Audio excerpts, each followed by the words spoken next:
girls, young boys and girls, if y'all can go out with y'all parents on the water, I think it's a good thing to go out and experience what J. Paul and I have been through. Because I'm gonna tell y'all right now, I can't thank God enough for how J. Paul turned out. He's drug-free, alcohol-free, smoke-free, and his adrenaline is, sports and doing what we do, live off the land and enjoy life. So it's a good thing to be on the water with a kid. That's awesome. Yeah.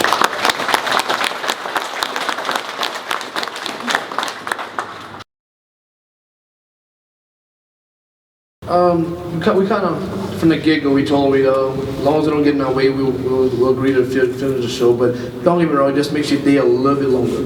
Sometimes, like I said, you got to watch on that stuff you do. The amount of games we get in the season, that don't affect it. Just that you got to work a little bit harder. So just adds a little bit of work to you. My dad, I've been shooting since as long as I can remember.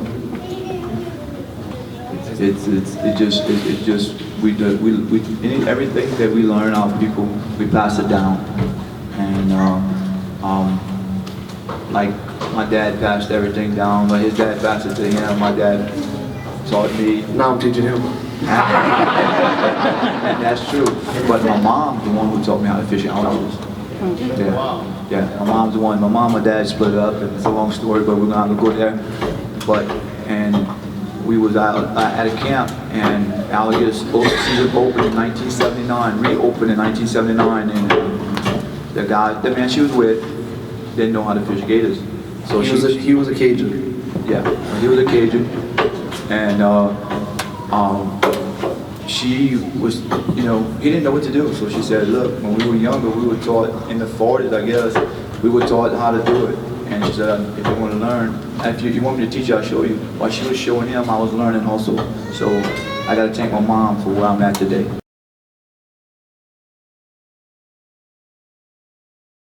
It's like a chain reaction, you know what I'm saying? You got your middleman that buys alligators and he brings them to a processing plant. So there's one, I say good processing plant, different areas, but takes the majority, like the South people, like my dad and all, like South Louisiana, the Bayou area.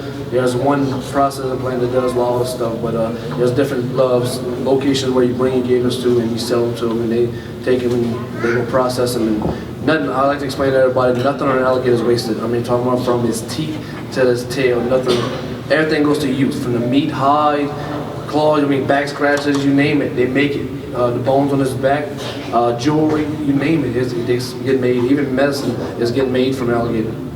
And we just kind of caught wind of last year. They did a study. They have 3,600 licensed alligator holders in Louisiana alone. It didn't even make a dent in the alligator population with all this on it. That's how much the alligators populate so fast. So they have to have guys like us alligator fishermen to keep them under, keep them down, because you know how many kids and pets and bad accidents on the road, and you can go on and on and on, because there's nothing really that an alligator fears. So they're nothing to play with.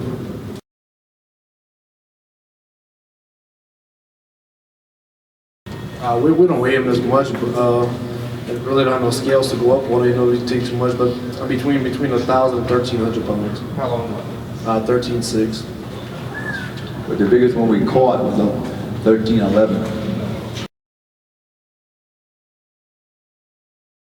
Everybody's so far apart. Everybody probably closest fisherman is probably 2 hours from me. So So you don't we really don't know. No, we get along when we see each other or something like that. But besides that, everybody just does their own thing. Now when we meet up, like just say we see each other, like if we might go to see the same event, but we say hi and bye, and it's all good, it's all good people. But we never knew them before the show. Really? No.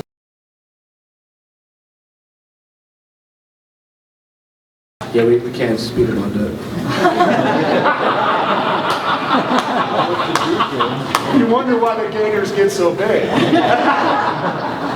Actually, no, we got good law enforcement agencies on the water, but a lot of times you just, I mean, everybody knows everybody. Everybody's very close. And on the bayou, so everybody kind of tries to watch their stuff. It takes an outsider to come in and do the poaching, so but word spread fast, and once they find out, somebody, if my dad and I, somebody poaching my dad and I's lawn, if it's not us that takes care of it, one of our family friends or our local will take care of it and put a stop to it. So that's what's good about having a good family at home and people being close on the bayous like it is. You have poaching problems, but it gets taken care of fast.